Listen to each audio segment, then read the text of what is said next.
처음에 가서는 무진장 속상했대요. 자기 집에는 침대도 하나 없고 세탁기도 잘 없고 더운데 가난한 지역에서 사는데 인간적으로 보니까 너무너무나 속상해가지고 자기 남편한테 추정도 했대요. 근데 그분들을 그렇게 잘 살고 뭐 의리어리게 살고 뭐 명예도 있고 인기도 있는 그분들 자기 친구들하고 한 2, 3주 동안 같이 살아 이렇게 지내보니까 내가 선교사 부인 된 게 잘 됐다 그렇게 고백하더래요. 아멘. 왜 잘 됐다 그랬을까요? 물론 그분들도 교회 다니는데 구원의 확신도 없고 그냥 세상에 즐기는 것에 빠져가지고 그냥 누리고 막 여행하고 전 세계를 다 여행하고 그렇게 사는데도 가만히 이야기 들어보니까 구원의 확신이 없는 친구들도 많고 뭔가 속이 허전해가지고 막 방황하고 엉뚱한 짓 하려고 그러고 그렇게 사는 사람들이 대부분이더라는 거예요. 여러분 물질 많은 것이 결국 축복은 아닌 거예요. 네? 그러니까 성교 사모님이 그러나 우리는 이 가난하고 병든 페루의 영혼들을 섬기고 그들을 하나님께 인도하기 위해서 평생을 희생하고 사는 이 삶, 그게 자기 삶이 더 소망이 있고 미래가 있더라는 거예요. 그래서 자기가 참 마음속에 선교사 사모 된 걸 잘했다 이렇게 생각을 고백하길래 내가 참 박수 쳐주고 위로해주고 그렇게 왔어요. 받은 은혜를 이렇게 갚는 인생, 이 인생이 얼마나 아름다운 인생이고 사도 바울과 같은 사람들이 희생하면서 순교하면서 이렇게 빛을 갚는 이런 삶을 사는 삶이 행복한 삶이고 이게 가치 있는 삶이고 소망의 삶이에요. 이게 영원한 삶입니다. 나를 위해서 내 배를 채우면서 나만을 위해서 사는 인생은요, 이건 이미 저주받은 인생인 것입니다. 여러분 어찌하든지 하나님께 우리에게 주신 이 구원의 은혜를 깨닫고 복음의 빚진 자의 심정을 가지고 나를 위해 살지 말고 빛을 갚는 삶을 사시기를 주의 이름으로 축원합니다.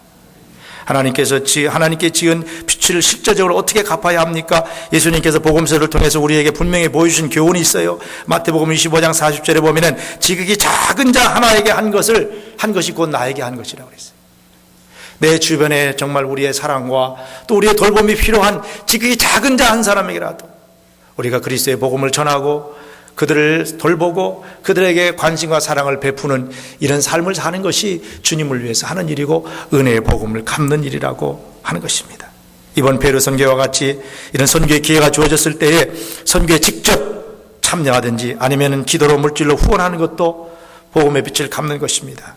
여러분의 목장 모임을 열심히 참석해서 VIP를 정하고 예수 안 믿는 사람 어찌하든지 하나님께 인도하기 위해서 전도하고 힘쓰는 것도 이게 복음의 빛을 갚는 일이에요. 그냥 목장 모임 그냥 적당히 하지 마세요. 목장 모임을 잘 해야 선교지 정하고 그 선교지를 정해서 우리가 또 선교할 것 아닙니까? 기도해주고 후원할 것 아닙니까? 그래야 우리가 하나님께 맡겨주신 이 귀한 사명을 감당할 수 있을 것입니다. 오늘 우리의 삶의 목적을 하나님 나라 확장해 두고 헌신하는 삶이 여러분이 믿는 삶이고 행복한 삶이고 축복받을 삶입니다. 사도 바울이나 우리 모두는 동일하게 값으로 계산할 수 없는 구원의 은혜를 입은 사랑의 빚진 자들입니다. 평생을 다해도 갚을 수 없는 하나님의 은혜를 받은 사람들입니다. 이것을 우리가 깨닫고 찬송가 356장 4절과 같이 만 가지 은혜를 받았으니 내 평생 슬프나 즐거우나 이 몸을 온전히 주님께 바쳐서 주님만 위해 늘 살겠네. 이렇게 찬송하면서 남은 생애를 살아갈 수 있는 복음의 빚진 심정들 또 그 빛을 갚는 성도들이 되시기를 주님의 이름으로 축원합니다. 여러분 마지막으로 신앙생활의 기쁨이 무엇입니까? 신앙생활의 즐거움과 신남이 무엇입니까? 예? 예배 와서 찬양하고 예배 드리고 집에 가는 것 그것도 신나고 신앙생활의 즐거움이죠. 근데 신앙생활의 즐거움은요 내게 주신 하나님의 은혜를 내가 먼저 받은 하나님의 은혜를 없는 사람에게 나눠주며 사는 것입니다. 복음의 빛을 갚는 삶을 사는 것이 신앙생활의 기쁨이에요. 이건 정말 제가 이번에도 가서 많이 느꼈어요. 우리 학생들이요 800명의 학생들을 그냥 6일 동안 하루도 쉬지 않고 그 아이들을 스페니시어로 분반 공부하고 가르치고 찬양하고 가서 전도하고 애들 전도해서 데려오고 이 일을 하는데요. 나는 아까도 말씀드렸지만은요 교회 안에서는 걔들이 유스그룹 이제 뭐 9학년 10학년 애들이라 아직도 어린 줄 알았어요. 아직도 어린 줄 알았어요. 예진이 여기서 태어난 애잖아요. 태어난 애. 제가 태어나는 걸 했지. 임신하기 전부터 제가 아는 애인데 나 걔는 아직도 맨날 어린애인 줄 알았어요. 이번에 가보니까요, 어린애가 아니더라고요. 다 성숙했어요.